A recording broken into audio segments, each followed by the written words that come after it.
Bonjour à tous, merci de nous retrouver nous pour un nouvel épisode l'entretien. Aujourd'hui, nous dans House of Digital Art, que nous pour l'interviewer Xacobe Antelo. Xacobe Antelo, c'est un membre du trio Sumrrá qui vient d'Espagne et ben là pour un concert dans le cadre Mama Jazz pour un grand concert qui a lieu mercredi. Donc la semaine dernière, nous avons la chance de trouver des odeurs, le trio de des odeurs qui tient également en interview dans l'entretien pour une performance exceptionnelle dans le cadre Mama Jazz. Et à ce là, nous allons interviewer Xacobe. Donc là, nous sommes dans House of Digital Art avec Xacobe Antelo. Did I say it right? Perfect. Donc Xacobe Antelo, lui est un membre du groupe Sumrrá, que lui joue double bass, donc contre-basse, avec il a aussi le pianiste Manuel Gutiérrez et le drummer Leurs. Yes. I've said all their names right. yeah, you nailed it. Donc, vous êtes ensemble depuis 24 ans. L'année prochaine, donc, vous allez célébrer cette 25e année ensemble. Vous avez fait 7 albums au cours de tout ça l'année-là. Et aujourd'hui, vous pouvez venir dans le cadre grand concert Mama Jazz qui peut avoir lieu mercredi à 20h dans Caudan Arts Centre. Donc, Xacobe Antelo, Yeah. you've published like 7 albums. Yes. One of them greatly retained my attention. It was 6 Mujeres, Yes. where you inspired yourself from the life of 6 women who have fought each in their way for their rights or for their something they believed in. Yeah. Why was it important for you to talk about these women? Well, I think that from our perspective, like 3 white heterosexual male European guys that are playing jazz, it was we are really committed with the feminism fight. So we thought that it would be a great idea to apport something, and the best way for us is through music, right? So the previous album was inspired in cities that we've been playing together, like Johannesburg or Pretoria or Braga or Lisboa, Paris, Bolivia, Bulgaria, and it worked really great in the live situation. We've been explaining each city, things that we live there, and so it worked super well, and we thought that we could continue in this kind of conceptual album and inspiring our music in something. And in that time we felt like we have to make a stand and say to our audience, we've been playing this record in China, in Africa, in America, in Europe. So we had the chance to explain each life of these 6 women and making understand that we think that the feminism is the natural evolution of this species, and really it comes with ecologism, with self-care, with equality, with human rights, like the feminism, it brings the whole package. So I think it was really great to be like, I don't know, like some kind of ambassadors of this, and the tunes were so fun to play, so rich, so different. So yeah, it was an amazing album. Yeah. When talking about feminism or ecology, when people want to talk about it, they use words. Yeah. But you musicians use music. How do you transform words and emotions into music? Yeah, it's strange because Sumrrá, our project, is like for the very first beginning. Everyone said that it was like very cinematic, very pictorial. The people close their eyes in our concerts and picture things. Your first album is quite cinematic. Yeah, like the first yeah, song. and it's always like that. It's like it's a story within the music.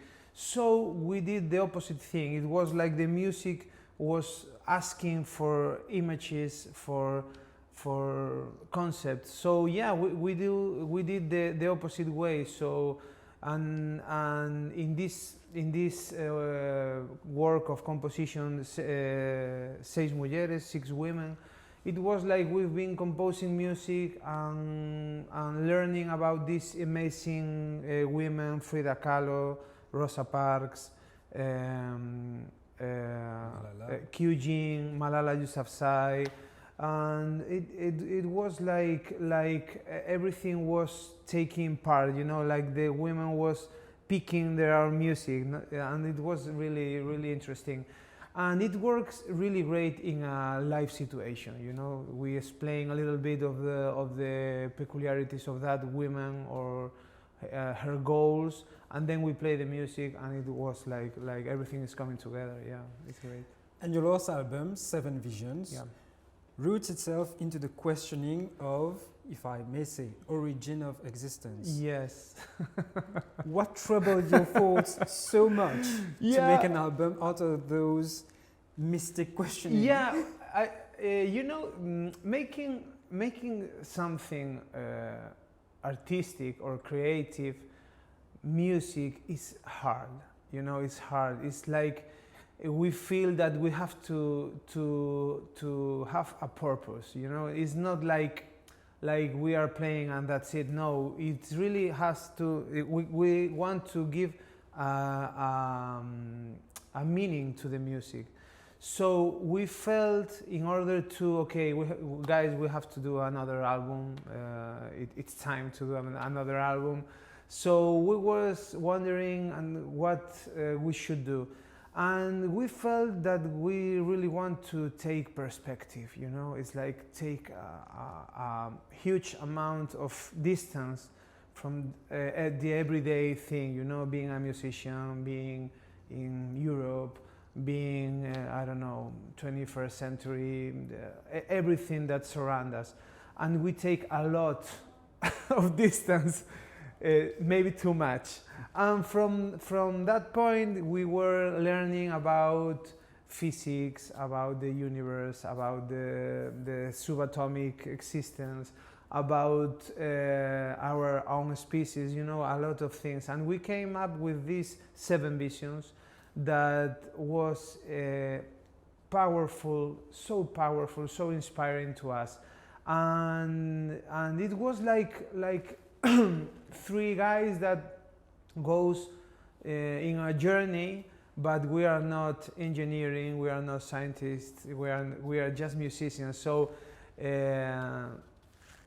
yeah, we felt like nothing can go wrong, you know. It's like we are going to bring this music to show light to our audience on this strange concept. And yeah, that's the album that we are going to play, yeah, here in Mama Jazz. So yeah, I think that people will enjoy that. Yeah. So next year we'll be celebrating your 25th anniversary together. Sumrrá will be celebrating it. How did the 3 of you begin your journey as a group? Yes. And what made you last that long? Well, it was like magic, you could say, because in life there's magic, you know, and in music a lot of magic. So we lived in Santiago de Compostela, in Galicia, in Spain. We live in the same town, and we knew each other, and we put together with other musicians a jam session, a weekly jam session there, and we've been playing there for years. And each time that the 3 of us were together playing, usually at the end of the jam session, it was like vroom. It was. I remember that I really you didn't need to do any effort, and the music, it was like embrace us, the 3 of us, and it was like pure magic. And it was like that every single time that we played together. the other musicians, when we were the three of us, and other musicians were wanted to play. No, wait, just the three of us because look what happened, and it was like that. I mean, we are not friends or really, it's like the music like put us together. So that And when you talk about music, was it the jazz at the time? yeah, it was a jazz jam session for sure. But and we play standards a lot. They are teachers in the jazz school there, Manuel and Leurs. They were my teachers. So after that first meetings in these jam sessions, I had several compositions, and I say to them, okay guys, we have to make something with this because this is crazy. And of course we began to work a lot and play together like hours every day. It was like exploring this kind of organic connection that was so nice. And the idea was to do a couple of gigs, it's like, I don't know, 5-6 gigs, and that's it.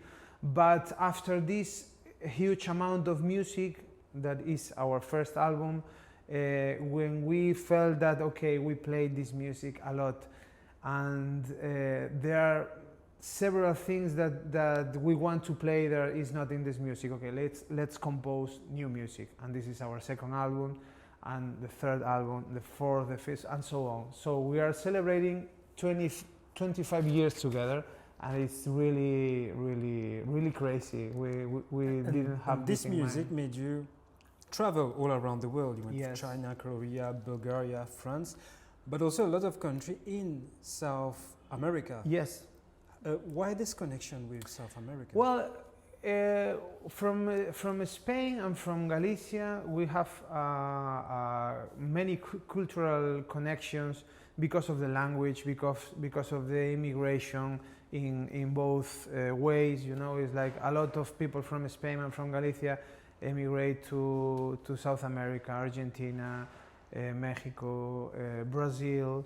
So we share this Spanish with them, and we share from Galicia the Portuguese with Brazil. So yeah, the cultural connection is crazy. It's like brothers and sisters that came from the same place. It's really unique. So yeah, I think that many institutions and festivals has this connection, and yeah, we've been playing. But I think that we've been in Asia more times than in America. We've been in China 2 times, 2 great tours, and in Korea as well. So yeah, now you come for the first time in the Indian Ocean. Yeah. How did this venue for Mama Jazz materialize? We know Gavin for many years, and he saw us performing our hometown many years ago. So we've been in touch since then, and now that it came the opportunity to do something in Reunion Island and to some Mauritius, yeah, we are very excited to. Because you also plan for Jazz en Leurs in Reunion Island. In Reunion Island, yeah. So. Yeah, this is a brief tour, 10-day tour, but it's going to be great. Yeah, we are very, very excited. Yeah. So now I have a few questions which require spontaneous answers. Oh, okay. And it will be about your playlist. Ok. Donc, là, nous pouvons introduire une nouvelle rubrique qui appelle la playlist, que nous pouvons découvrir ban artistes à travers ban santé qu'ils ont choisi dans différentes situations. So, Okay. you understood everything I said in Creole, isn't it? So, Xacobe Antelo, tell me, what song reminds you of your childhood? Oh, no doubt, Kika. It's a ballad that inspired my grandmother. Yeah, from our very first album. What song do you listen when you're driving? But you mean from Sumrrá or from any other? Anything. Okay. Well, wow. I listen to a lot of things, but yeah, I really like when Rage Against the Machine really strikes and gets in the mood for driving. Yeah, I really like that. Yeah. A song which makes you dance.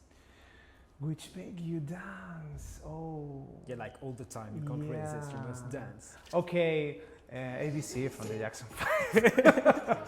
yeah. A song that very few people like, but that you love very much. Well, I would say that, I don't know if because I don't think it's very known here, he's an incredible artist. And yeah, I think that from the Spanish audience has a lot of prejudice with them. And I would say Silvio Rodriguez. Silvio Rodriguez, an incredible Cuban songwriter that has tons, dozens, hundreds of amazing tunes. Yeah, and yeah, most of the time the people don't really like to say that they like Silvio Rodriguez, so I'm saying now. A song which puts you in a mood to make love. Oh, well, I think that silence is the best companion to make love. Yeah. Okay, for a musician, that's fine. I mean, silence from the music, you know, so another kind of sounds are perfectly okay. And a song when you're sad. Wow, when I'm sad.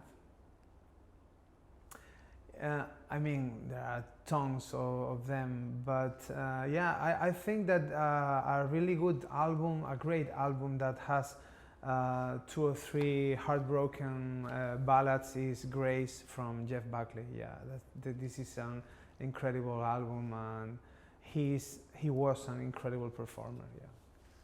Thank you very much. No, you're for this welcome. interview. It's my pleasure. One last question. Do you have a message for your Mauritian audience, and what will they find at the Grand Konser of Mama Jazz on Wednesday?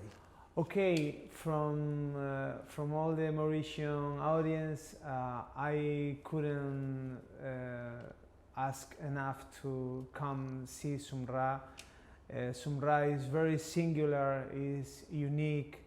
It's like a 25-year love story around music, around brotherhood, around true commitment with the sound, with the music, and with the art, that we really think that we are doing serious stuff. And yeah, we are changing our own lives in every gig, and we are wanting to connect with the Mauritian audience like crazy, so please come. Thank you, Xacobe. Oh, thank you, my pleasure. Merci à tous qui suivent cette émission d'entretien là. Donc, je vous retrouve Sumrrá mercredi à 20h dans Grand Konser dans le cadre Mama Jazz. D'ici là, portez-vous bien et à la semaine prochaine pour un nouveau entretien.